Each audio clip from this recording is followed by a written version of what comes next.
he couldn't, he sent me everything and nothing would like work on my end. So I didn't get to do that podcast. We spent like 2 hours on it and everything he sent me Yeah, just wouldn't upload. So yeah. It's hopefully.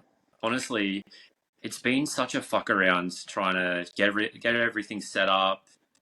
Like there's been episodes where the audio's been terrible, and Yeah. there's a lot that goes into it.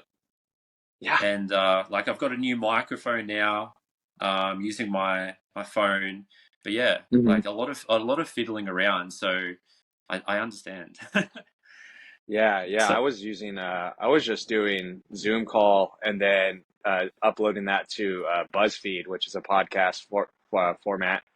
And I was doing that for a while, just downloading MP4s and then the video. But yeah, this one seems legit. I like that you can grab screen and all. I was thinking about paying for the yearly subscription as well. I just I've only had, complication using it. So yeah. Oh, it's yeah, it hasn't been easy to navigate around. Like I've had the issues with Riverside, but I'm slowly learning how to use it and with all the equipment and everything. sweet Yeah, man. so yeah, how you been? Good, man. Just Yeah. just continuing building the business and been coaching a lot, been doing a lot of jiu-jitsu coaching a lot of kids classes and stuff and just yeah, the hand was broken for 8 weeks, so that was rough. And I just started training again last week, so that's been really really good for the mental health, to be back on the Yeah. mat. Nice. Oh, 100%. Like I really notice a difference when I do jiu-jitsu to when I'm not doing it. Like it does actually help your mental health a lot. Oh, huge, huge. Yeah, Definitely. and I'm a huge proponent of that. I do feel like that's why a lot of men are drawn to it. I feel because they're like it's a healthy way to like channel that you know aggression in Yeah, a healthy way, and it absolutely, man. helps. Yeah, it just helps keep you like grounded and I feel like Yeah, connected to your body. yeah, yeah, Mm. absolutely. Martial arts in general, man. That's how Muay Thai was for me. Wrestling, Muay Thai were like that, and then Jiu-Jitsu has been really, really nice for the last 5 years, as well. So yeah, Yeah. 100%, man. It's that outlet that we need, and kind of Mm. crave for biologically. I think it's just in us. Yeah, 100%. Yeah, I Yeah. love it. So how I've you been been, man? trying to. Congrats! I saw you're engaged. Thank you, appreciate that. That It's was fucking awesome, dude. yeah, yeah, it was awesome. Great holiday. Did a lot of Yeah. things. Come New back Zealand engaged. looks beautiful, man. I got to get out to New Zealand, dude. It just looks so awesome.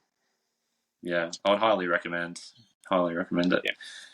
All right, Awesome, so brother. yeah, yeah. Today I thought we could sort of run through a few different topics and just see where things go. Yeah. Um, but yeah, first of all, I'd like to get you to like introduce yourself a little bit, what you've done in the past, sort of who you work hmm with, and everything like that. Yeah. Of course, man. I've been a strength and rehabilitation coach for going on 15 years now, so it's been a long time coming. I worked with a lot of Gen Pop because originally I was going into the field of physical therapy. I was somebody who, at a young age, was kind of ridden with a lot of injury and pain due to just all the contact and combat sports I had done growing up, and was at a dead end with, doctors, therapists, physios. Nobody was really getting me help. So I decided to go to school and start studying kinesiology and interning with physical therapists. And that was kind of the realm. And then I started training in the meantime, to help me get through college. Mm. And I found that like, wow, I can do all the stuff I want to do in terms of helping people without, going in that excessive debt and Mm. kind of being in what I feel is kind of like a puppy mill. A lot of physical therapy Yeah, places, it's just this high turnaround. You don't really see the people, and so yeah, I started coaching and then just kind of fell into that, and here I am now. And now I work a lot more with combat athletes mm. specifically, and still with Gen Pop, and I have some celebrities and high end people being here in California that I work with as well. Mm. And yeah, that's about it, man. If people are in pain or want to move better, that's what I do. Yeah. It's funny because I've been trying to remember how I actually come across your Instagram. I honestly don't know. I think it was from Jordy, the fight dietitian. I was on his podcast, and he's in Australia, and I think that's how a lot of people in Australia Oh, kind of discovered me, was through his podcast. okay. Yeah, I maybe, think. I think. maybe. Yeah, I'm yeah. not too sure. Most of my Australian, clients or followers came from Jordy's podcast. So, and that was, Okay, years ago. maybe it was. I'm not too sure. But yeah, Yeah, I it's been a minute. remember. Yeah, I remember like watching like your content for a while, Hmm. and I was Yeah, we like, talked back and forth for like a year and a half, dude, or something like yeah, that. I was like, this guy knows what's up. Like seriously, like I just knew that you like because I was obviously been a coach myself, and I've seen like chiros, I've seen physios, I've seen osteopaths, and they would all tell me something completely different. Like when I was going, like I still am going through Hmm. like my back pain and obviously my posture and everything like that. Hmm. And I just felt like I wasn't getting the answer that I wanted, like I was looking for. Hmm. And it wasn't until I actually started to work with you that, like, straight away, like on our first assessment, you like pinpointed exactly what was going on. And then that really opened my eyes up to like the importance of obviously breathing, like breathing mechanics, everything along those lines, PRI. So that's set me on a bit of a journey learning more about PRI because I feel like it's a methodology that not many people know about. In the America, like because I'm working with a coach at the moment, and he says Hmm. it's quite big, obviously in America, but in Australia it's not that big. Yeah. So he was saying like it's founded in America, PRI. Yes. Yeah, Yes. yeah, Yes. Ron Huruska is the founder, yeah. and it was actually founded in '99. But I think because of the approach is to Mm, some in the science field say it's pseudoscience because there's not enough evidence or this and that. mm, It didn't really gain popularity until probably social media. And that's where like people are like, well, you can't deny the results, man. And it is yeah, all grounded in, ironically, in science. I mean, the guy mm, is a wizard.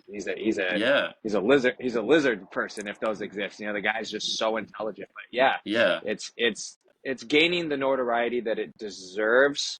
But I think because it's such a complex system that it's very misunderstood, and most mm, people don't really know what it is. Even if they take a few no, courses, they still don't understand. So it's a very like controversial methodology or system, if you want to call it that. yeah. I feel like it's so overlooked.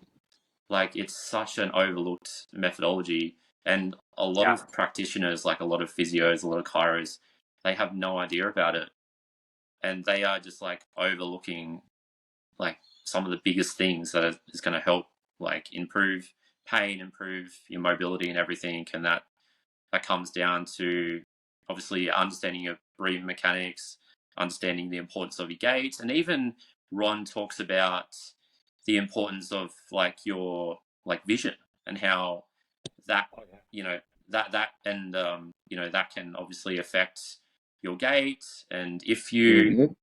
and how you walk, and that can affect obviously everything up the chain. So it's just amazing. Yeah, That's probably get. absolutely.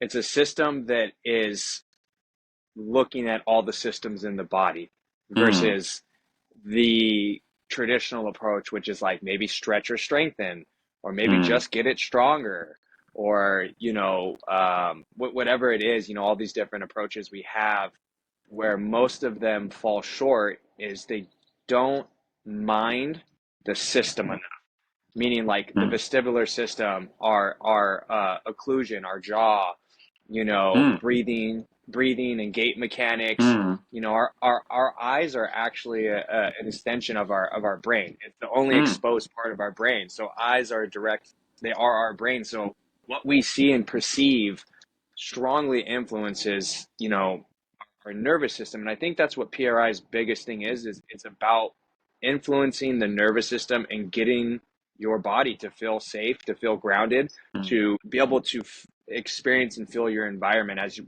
were intended to. But life, injuries, different things disrupt that, and then we get our system gets off kilter. And that's what it does is mm, it looks at every single system and it approaches it that way, which is why I think they have so much success when it comes especially to pain and dysfunction Yeah. with people. Yeah, it's amazing because like I also follow your coach that you learn from, Hmm. and I also follow Ron, and yeah, it's just amazing how like it could be they went to get some dental work, or that maybe they've got laser eye surgery or something along those lines, and just that thing that they've done can put them out of whack. It's Big time. like Big time. I was learning about like when we're looking ahead or something that like both eyes will be looking obviously ahead, but I think it's our left eye will be more biased to our right or something along those lines.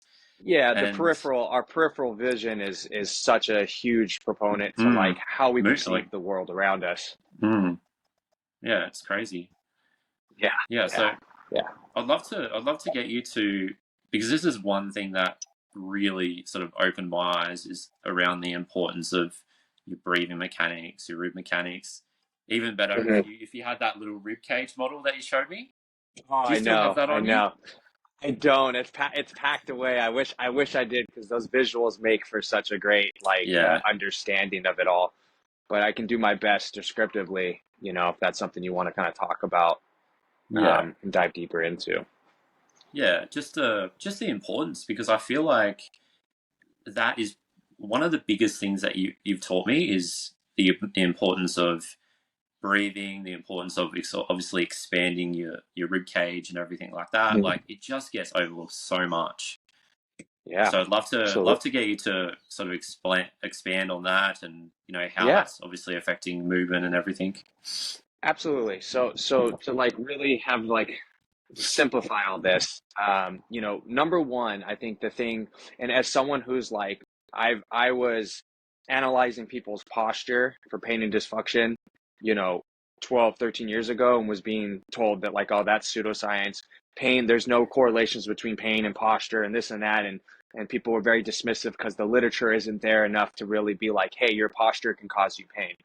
But the way we got to look at it is like structurally how we our archetype like our architecture of our body is like how joints are meant to function and load and something even as someone that was like obsessed with getting good posture, people being able to stack up well, something I didn't mind early in my career was that we are naturally asymmetrical internally, Mm. right? And this has to do with our organ placement, right? So because of our heart being on the left side, our right lung, our right side of our diaphragm is much larger. It is much stronger. Therefore, it's more influential into how we breathe and how we move. And this is why we see so many people, regardless of being left or right-handed, most people have a keen to get into their right side or they're stuck in their right side because these are just the influences of stronger, more influential structures like the diaphragm, which is such a powerful thing. And um, the rib cage, the reason why this is so important and it's overlooked is, the way I explain it to people is like you have gatekeepers in the body. Okay, the pelvis is like the gatekeeper to all your lower extremities, and the rib cage is the gatekeeper. The rib cage in your thorax is the gatekeeper to your upper extremities, your neck, your arms, and when the rib cage and when the pelvis are not moving and working as they should, especially together, they should reciprocate, right? One goes one way, one goes the other. We are going to have a change in the way we move or should move innately. And this can cause dysfunction or this can cause pain. But more than anything, it's going to cause a disruption in how we should be moving, right? And so when we look at like the rib cage, the most important thing is understand that the rib cage should be able to expand and contract, right? So when we inhale, it expands. When we exhale, it compresses. Now, to make this even a little easier and more simplified, we think of the body as really every movement is internal and external rotation. Okay. So when I inhale, my ribs externally rotate and open. When I exhale, they internally rotate. And everything from my elbow to my knee to my hips, whatever it may be, everything is internally or externally rotating to some degree. Now, if I have a rib cage that say is compressed on one side, say the upper chest, and this is, I think this is gold here and it's still overlooked. Most people, when they lack internal rotation, lack it on their right side. Okay, and we won't dive into exactly all the stuff behind it, but just understand when you're missing internal rotation, that is a compressed upper chest wall and rib cage, the first and second ribs. So how do we address internal rotation that stretching and all these things don't seem to really work or give you lasting change? We restore the ability to expand and get air up into that chest wall. That's overlooked. It sounds crazy, but you've experienced it. I experienced Yeah. it. In fact, that's what led me down the rabbit hole of PRI. Was I went to my PT, and one thing I just could not address was like, I just can't get this right internal to stick. I'm doing all the pels and rails, all this different approaches from all these different systems, nothing sticking. And my guy was like, let's do this activity. And he set me up. We got into this positional, started having me breathe, got me to close my ribs in the front down. We got air to get in there and move. And then he's like, all right, let's reassess your arm. And I went from like 40 degrees to down to the table to 90 degrees. And I remember him going, Kimura proof, because he knew I was a BJJ player, right? Yeah. And I was like, I'm sold. I'm sold. Like, Mm, how did one activity, and all it mm, really was I got air in there, yes, but I got my nervous system to mm, feel confident enough to allow me to move somewhere again. And I did that by giving it sensation, giving it feeling, giving it awareness, and it opened up and allowed. And then, of course, I had to do other things to get that to stick, but that was what sold me. And that's where I realized, oh, wow, there's something here. The rib cage is mm. like something that I never even thought of. And like, Yeah. holy crap, you know? Yeah. And so once again, to try to keep it simple, if you're missing mobility in the shoulders, you have a limitation or an inability to expand somewhere in your rib cage. For example, if we look going back to like the architecture, our rib cage should be domed. It should be rounded. And we see a lot of us are stuck in this extended posture, and really what that is that's a retracted rib cage, right? And our rib cage in the back is pushing forward, it's compressed and it's open in the front. And because we lose that dome shape, our scapula are convex, right? To go over a concave dome back. When they no longer do, this is why we see wing scapulas. People have these wing scapulas. It's not a scapular issue. It's a rib cage being really compressed and flat. And so now you don't have these natural shapes to maintain. And if your scapula can't move freely over a domed rib cage as it should, you're going to have limitations in your shoulders, your neck, and such. And so Mm, it's so crucial to be able to just get air into your rib cage as you should, and be able to open it and close it as it should. And for spine mobility as well, when people are really stuck in their thoracic spine, it's the rib cage is compressed at that area. So yeah, man, it's overlooked, but it's so important, and it should be in everybody's um, you know process of moving better. They should be looking at the rib cage like number yeah. one. Yeah. No, I totally agree. And honestly, it was such an eye opener the first time I like properly felt like I was expanding the back of my rib cage. And it's funny because like literally after you do like a few sets of a certain exercise, you're actually like getting air into the back of the rib cage, really expanding it. You after the session, you're like, wow, I can actually move my shoulder. It's like my shoulders feel like so like that you can just move so much better. And Yeah, yeah, it's just like it's honestly crazy. Like it's insane. And I want to be like a big promoter for PRI and everything like that because I feel like a lot of practitioners just like regurgitated information and it's just outdated. And I feel like they need to learn about PRI, learn about gait, learn about breathing mechanics and everything like that. absolutely. I 100% agree. I think the biggest problem we see is that everybody's trying to make a name for themselves, and you have competing systems, which is ironic because really our job as coaches and practitioners is to help people. And if we wanted to help people more, we'd get more aligned. We would discuss these things. But you have one side that's like, I just want to get results, and systems and exercises are just tools. That's me.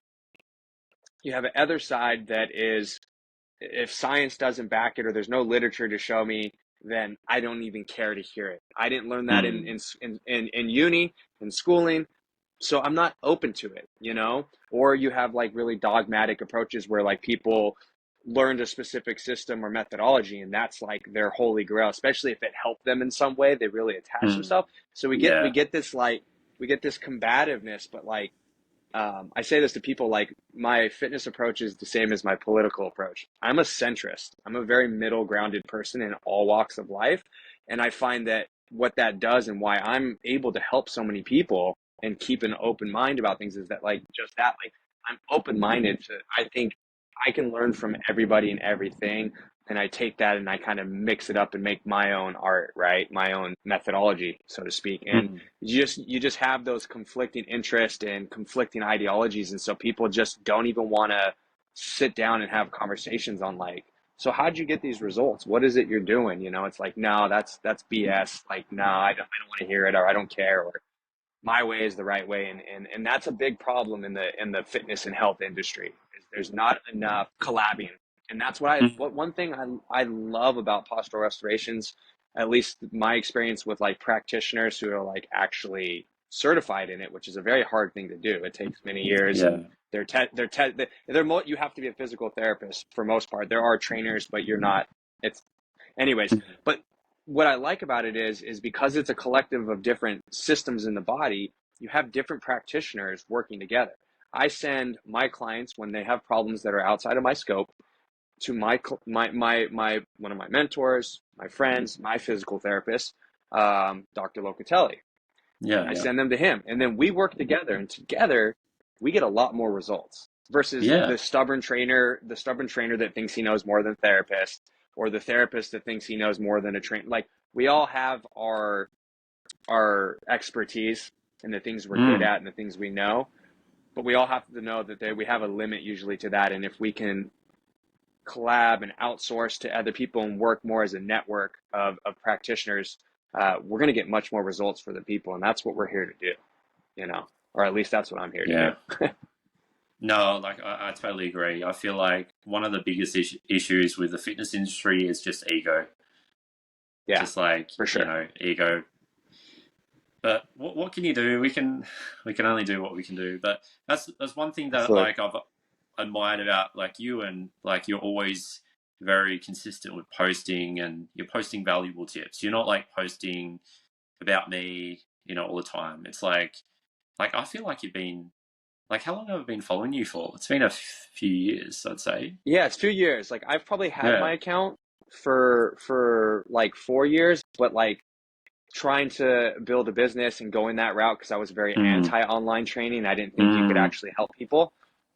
Maybe 2.5 years, and it's been a slow build. I think because of my approach, because I don't really choose a side or a system to identify with, that I kind of get put on a back burner. You know, I'm not as popular, polarized as a lot of these other people or systems, and so it's been a slow build. But yeah, you followed me for a while. Like I said, we talked for Oh over a wow. year. I mean, you would ask, and then finally I was like, man, you need to just work with me at this point. Yeah. Like I think that's where we're at. And then I didn't hear from you for a minute, and then you hit me up and we're like, hey, dude, let's get this going.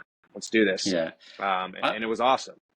yeah. I think when you're at that point where you've seen physical therapists, seen chiros, and you're in pain every day, you're like, okay, I need to reach out to this guy. I need to start learning from him.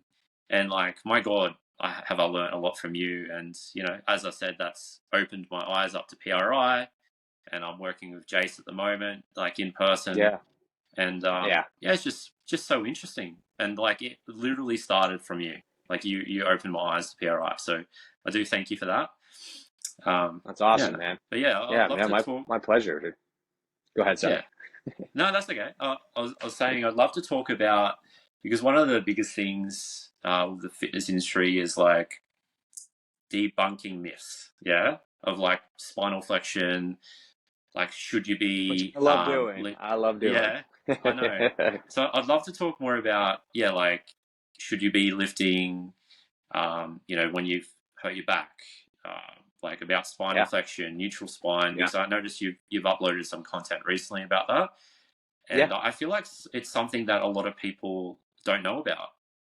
So Yeah. I'd love to, Yeah. yes, spread some more awareness around that. Absolutely. So I love this topic. I think just in general, when anybody tells you that an exercise is inherently bad or wrong or going to hurt you or injure you, that is a blanket statement, and that is an incomplete statement because movement is very specific to individual, right?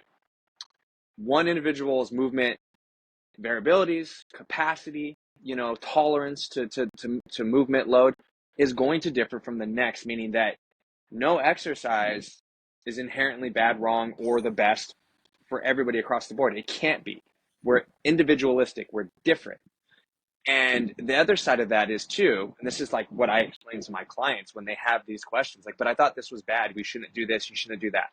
Number one, most of that, when people say that this is grounded in literature or science, that shit is outdated. It's bullshit. It's usually off of dead cadavers, not living Mm. biological beings, right? Yeah, yeah. And it's usually biased. A lot of it is to promote people's methodologies. Well, hey, this is bad and wrong.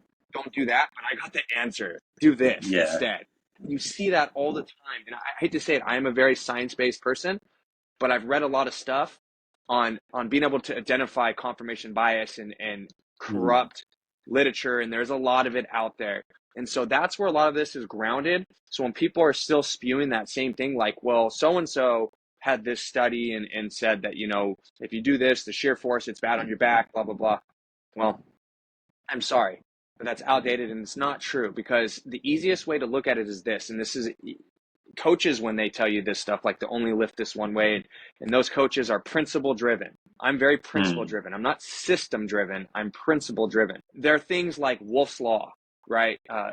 Specificity, said principles, and these things all talk about how when we are exposed to stimulants and stressors, that our body, because it's an organic, adaptable machine, essentially, it is going to adapt to the stressors. Mm. And if we want to elicit specific adaptations, we need to expose our body to specific demands, right? Mm. Be it directional, be it load, speed, frequency, all these different things. But the body can adapt. And every single bit of tissue down to your bone, and this is where Wolf's Law comes in and stuff, right, is adaptable.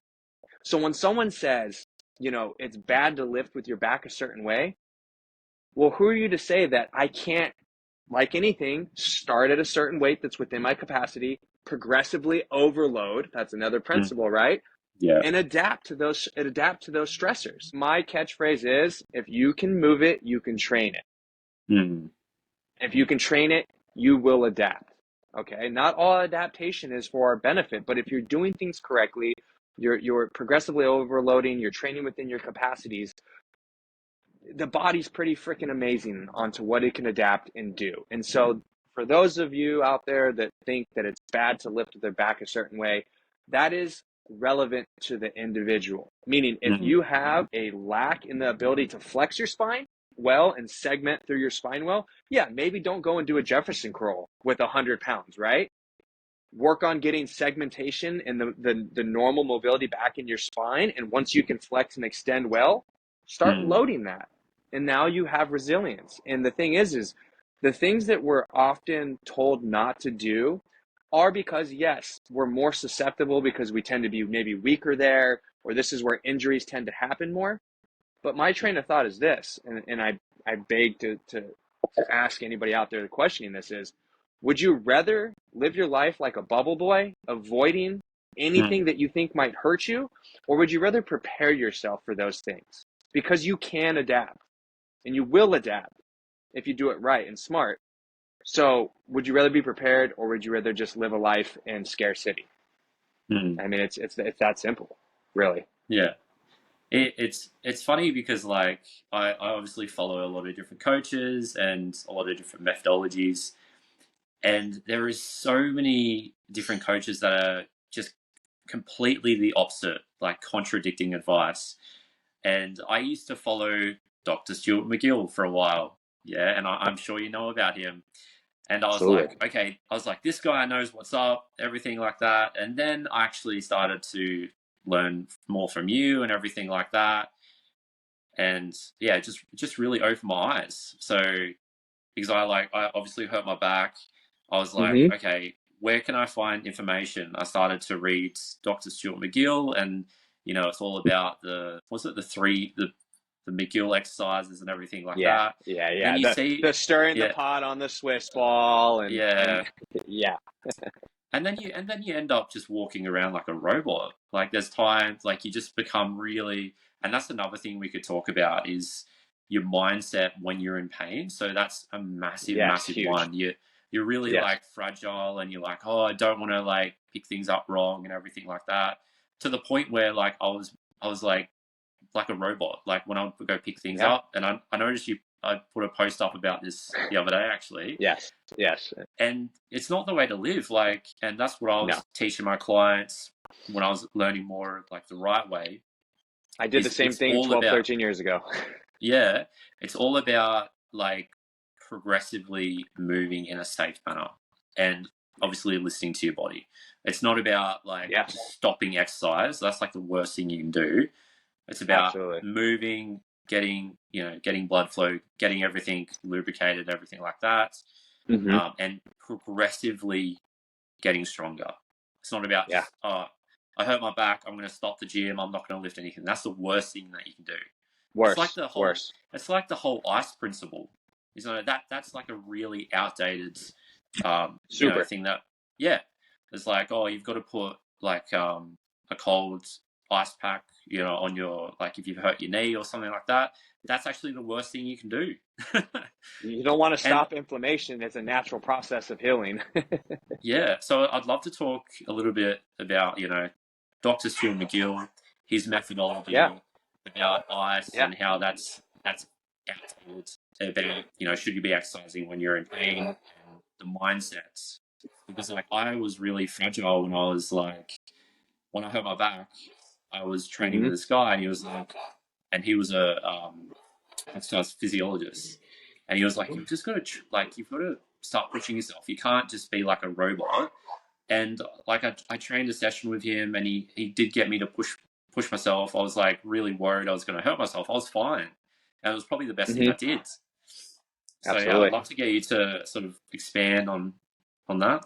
Yeah, yeah, absolutely. So I'd have to say the first thing is like, yes, I'm not gonna, I won't sit here and shit on him. I definitely don't agree with most of what he says, but you have to give credit where credit's due. And if someone has Yeah. spent, the better part of their life and dedicating it to research and things like that, good on that.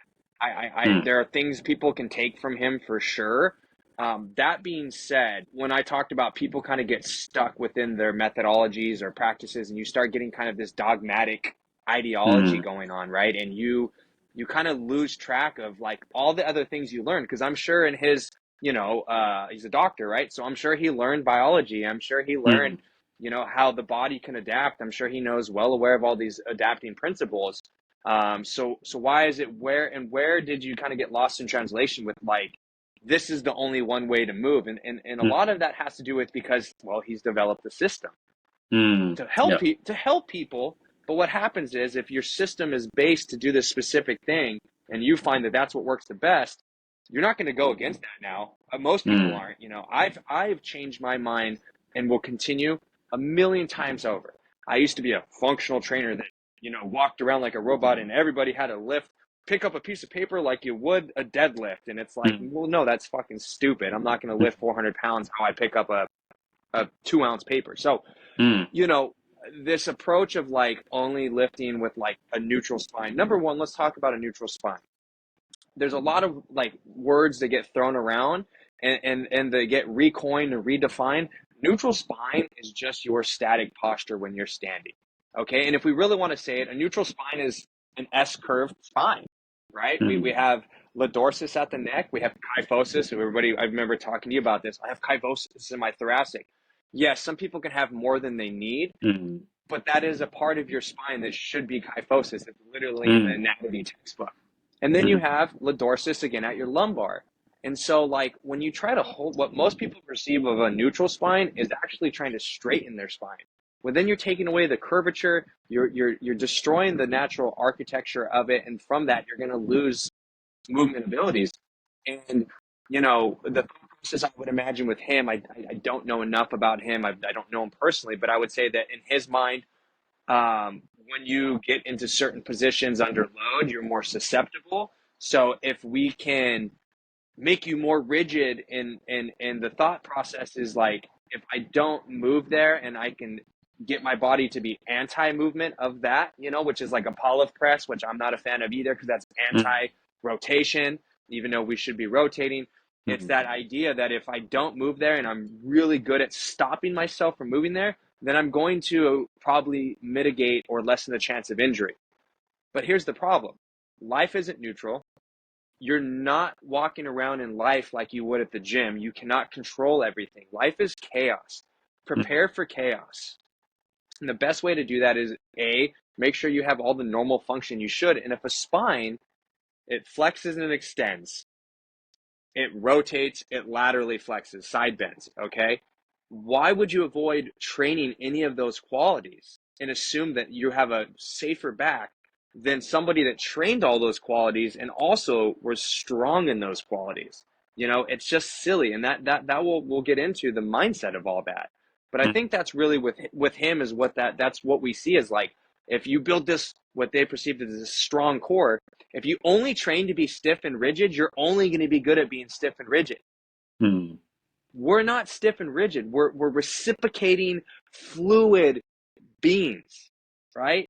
Our gait is not stiff. Our gait is side bending, rotating, moving forward in space. Not I'm a robot walking. Like, that's not how we do things. So look, I think when he first started, he probably had a lot of success because, hey, Mm. I'll say this, the same thing with functional patterns. If you stop people from doing all the stuff that they might be getting injured through, you might stop them from getting injured. And if you keep them only doing certain things within this bubble that you confine them in, yeah, they might feel better and great. But one day life's going to make them do that thing that you don't allow them to Mm. ever do, and they're not prepared for it. So, Mm. um, yeah, man, to the people that think like, core work is about like flexing strong abs, being stiff, you're only going to be good at being stiff. But if I want to be athletic, which should be the goal of everybody, even if you're not an athlete, I want to be able to transfer force. I need to be able to go from left to right, forward, back, rotate, move. I need my body to be moving well. And I think our perception of core kind of comes more down to an aesthetic thing. And what Mm. people need to understand, our core is every single muscle and tissue that surrounds our spine, because our spine is the core of the body. Yeah, So yeah. once again, let's go back to the spine. It rotates, side bends, flexes, and extend. All those actions and all those muscles and tissue responsible for those actions are core muscles. And the deeper those tissues are, the more they are core muscles. Your Mm. abs, your rectus abdominis, your six pack, that is the most superficial muscle, and that flexes your spine, and it's very important. But if you want a strong core, you need to take that into consideration. You need to do stuff that is asking your obliques and your lats and Mm. your other deep tissue to work together to be able to transfer from one side to the other. And then also considering intra-abdominal pressure. You have to Mm. be able to manage the pressures inside to manage the pressure of external load and force, aka gravity or weights. So there's things like that that's very overlooked. And if you're sucking your belly in all the time and you're squeezing your abs all the time, you're not going to be able to manage intra-abdominal pressure very well at all. And you're just not. And so you can do all the crunches you want and all the planks you want. You're going to still have lower back pain and problems if you're already having it, because you're not addressing the underlying issues, which is managing pressure, managing gravity, and being able to move and breathe well. Yeah.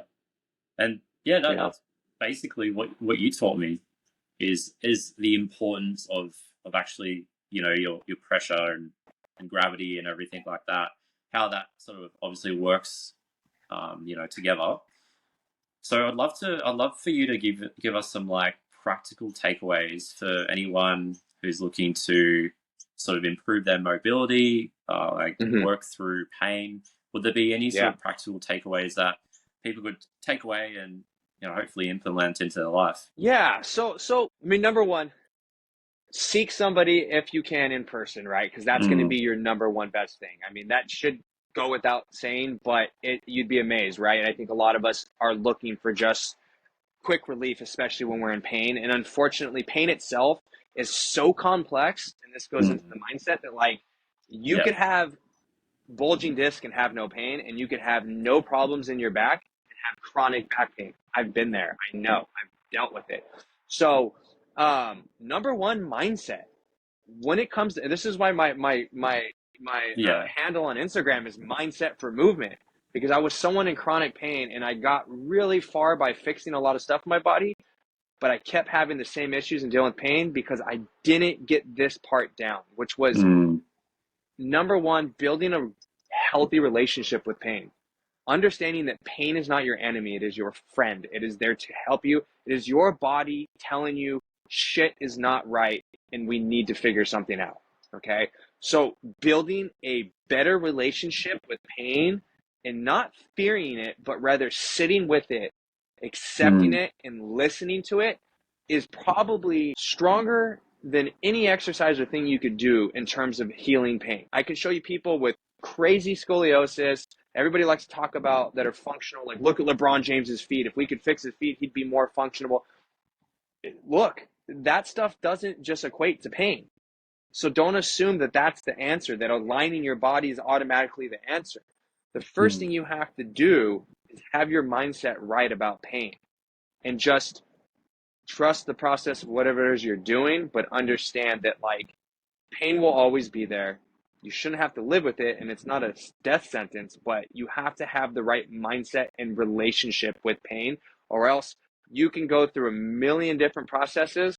But number one, you're going to get jaded because you're going to think nothing's working for me. So when you get Mm. to the next person, and I deal with this because I'm often the last person, because I'm not a doctor, because I'm not a chiro or physio, I'm that last person people usually see. I think that was kind of Mm. like your Exactly situation. right. It Yeah. it was my own situation, which is why I went and started learning and fixing myself, because I was like, what the hell's going on? But is you have to realize that you have to build a healthy relationship with pain, not fear it. And that is like step number one. So don't be afraid to go pick something up just because you got hurt picking something up one time. All right, that should not be a thing, because you have to understand, if you consciously fear something, your subconscious is super aware of that, and anything that you do that your subconscious senses as scary, fearful, whatever, your body's always going to do what it thinks is best to protect you. A lot of times that is a spasm, or my back went out, a Mm. back spasm, a lockup, whatever you want to, whatever term you want to call it. That's your nervous system trying to keep you safe. Okay, so if you're consciously not confident in your body, subconsciously you're not either. And your nervous system is the ultimate gatekeeper to how you move, how you feel, and function. It is. I like to tell people that your nervous system is an overprotective parent. Mm. If you want to be able to move freely again, you need to convince your parent that it's okay and safe to do so. For example, I haven't had a lot of lower back, like actual, like I always used to have tension because I was just so like extended and stuff and Mm. whatnot, surfing and all these things.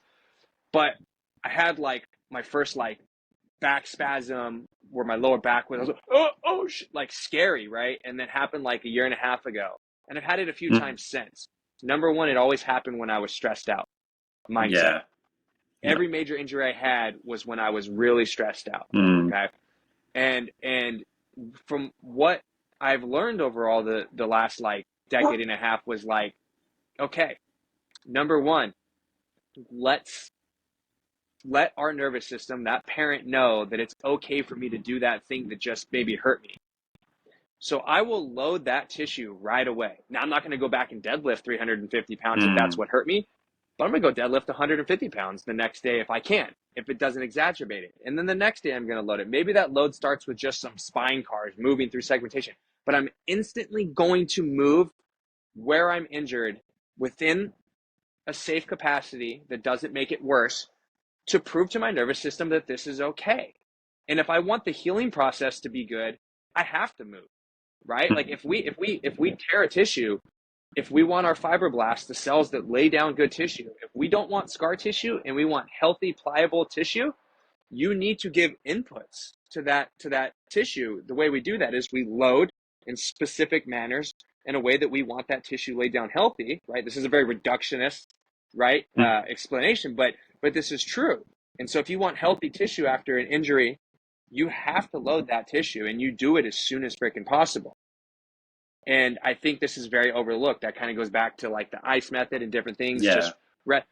I had almost 100 left ankle sprains and rolls up until about 8 years ago, till I started like training my ankle in a very everted state, loading. Now I could slam my ankles. But it was because I played soccer for years, I skated for years, and I did kickboxing for years. And the method was elevate it, ice it, tape it up, rest. Yeah. That was always the approach. Nobody said, hey, Matt, why don't you load that ankle in the same ranges that you injured it in and get strong there? And that's probably a better method. As soon as I did that, I've rolled it still, you know, being on the mat, it's sweaty, but I have not injured it to a point where I couldn't stand on it or a bad sprain since doing so. So I've mitigated the injuries, and I've minimalized the severity of the injuries by loading the injuries, rehabbing it correctly. Yeah, and that's actually one thing that I love about jiu-jitsu is it really gets you to focus on your mobility. Like you need your mobility in jiu-jitsu. So yeah, I can 100% understand. Okay. Well, I appreciate you taking the time out of your day today, Matt, to jump on, learn a bit from you. I'd love to organize another podcast.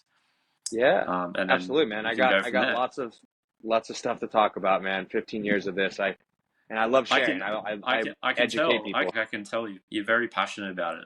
Very passionate, like when you speak. So for people that would like to get in contact with you, like potentially work with you, where's the best place to contact? Mindset for Movement, right? With the number 4 on Instagram. That's the easiest way for our social media. It's really the only platform I'm on right now. And man, I mean, people, I offer free calls for people that just want to talk for a bit and get a better understanding. And there's no like grimy sales catch. I'm not one of those, I'm not one of those guys. You want to work with me, work with me. I can't force you, but Mindset for Movement. Check out all of my content. If you ever have questions, I love when people interact and ask me stuff. Like I said, I love educating people as best as I can and helping in any way possible. Yeah. And I can say that with honesty, like you're not like a salesperson. When you're running me through that free assessment, I was just like, okay, this guy like knows what's up. I need to work with him. That's basically it. Yeah, the art, the craft should sell it itself, right? Yeah, like exactly right. I should be able to show you my worth, and if I can't, then I'm not doing my job, right? But yeah, man, it's been great talking to you. I'm the journey you've been on since we worked together. I've watched it myself, and it's awesome. I love the path that you've taken yourself now, and these podcasts, and just trying to get all the information you can from people. It's great, man. You're doing good things. I love it. It's a very long and painful journey, and it just takes a while. But I feel like I'm making progress. Yeah. All right. Well, I'll leave you there, Matt. Hope you have a good day, and we'll organize another podcast soon. Yeah, brother, for sure, man. And then we'll talk soon.